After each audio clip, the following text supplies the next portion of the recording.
Sinong nagturo sa iyong manalangin? Mapagpalang araw ng Miyerkules Kapanalig, ipinagdiriwang natin ang kapistahan ni Santa Pelahia. Ito po si Sister Rose Agtarap ng Daughters of St. Paul para sa mabuting balita. Pagnilayan natin ang Ebanghelyo ngayon.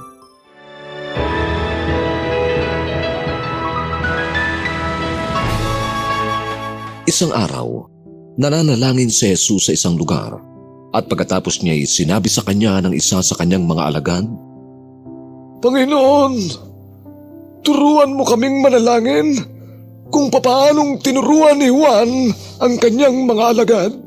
At sinabi ni Jesus sa kanila, Kung mananalangin kayo, sabihin ninyo, Ama, sambahin ang ngalan mo. Dumating ang kaharian mo. Bigyan mo kami araw-araw ng pagkaing kailangan namin. Patawarin kami sa aming mga sala. Tingnan mo't pinatatawad din namin ang lahat ng may utang sa amin. At huwag mo kaming dalhin sa tukso.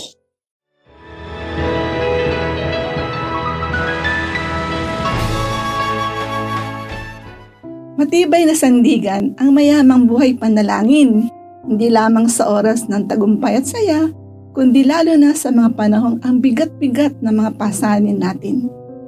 Walang katumbas na yaman ang biyayang makipag-usap sa Panginoon.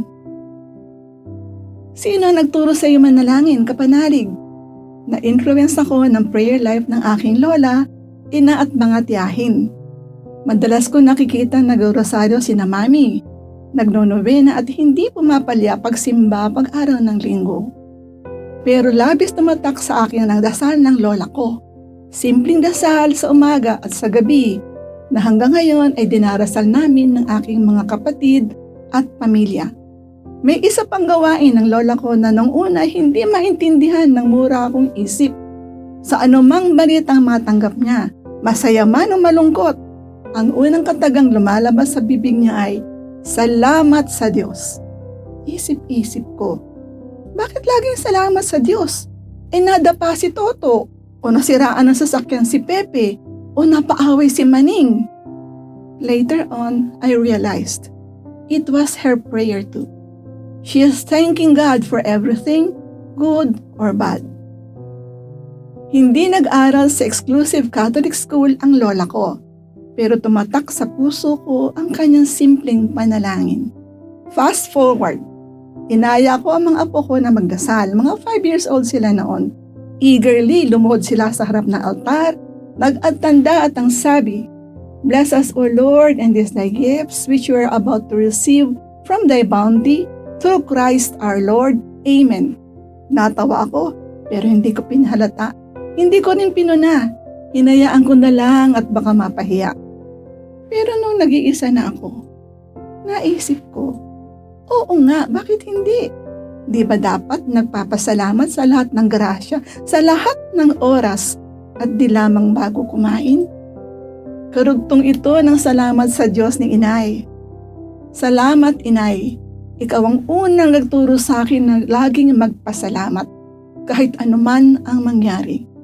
Ang simpleng dasal mo ay naipamana ko sa mga anak ko at naway maipasa nila sa mga anak nila.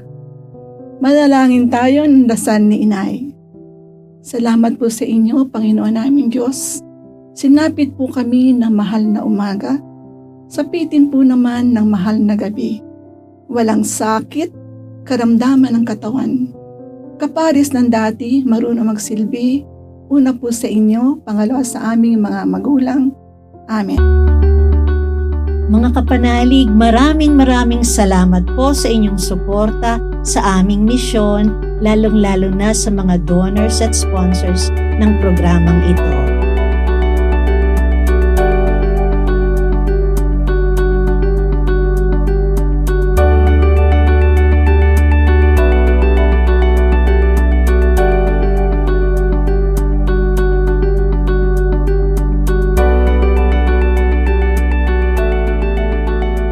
Subscribe, like, share, and follow po lines sa aming social media accounts. Patuloy po kaming humihingi ng inyong tulong upang maipagpatuloy ang programang ito. Maaari po ninyong ipadala ang inyong love offerings at donasyon sa aming donations channels.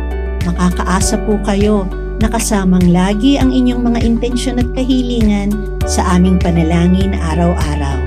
Ito pong muli si Sister Rose na nag-aanyaya sa inyong manalangin kasama ni San Francisco para sa kapayapaan ng ating bayan at ng buong mundo. Panginoon, gawin ninyo kaming instrumento ng inyong kapayapaan. Kung saan may pag-aalitan, hayaan ninyong maghatid kami ng pagmamahal. Kung saan may kapinsalaan, gabayan ninyo kami tungo sa pagpapatawad sa isa't isa. Kung saan may pag-aalinlangan, pagtitiwala nawa ang siya naming maiganti. Kung saan may pagkabigo, pag-asa nawa ang aming maisaisip. Kung saan may karimlan, ihatid nawa nami liwanag. At kung saan man may taong nalulungkot, kaligayahan nawa ang aming maihandog. Naway lagi naming piliin ang magmahal sa aming kapwa na nilimot ng lipunan, kaysa asaming kami ang mahalin. Sapagkat ang tunay na pagtanggap nasa pagkakaloob at nasa pagpapatawad ang aming kapatawaran. Tanging nasa kamatayan ang muli naming pagsilang sa buhay na walang hanggan. Amen. We are here to provide a new way of communicating and proclaiming the gospel.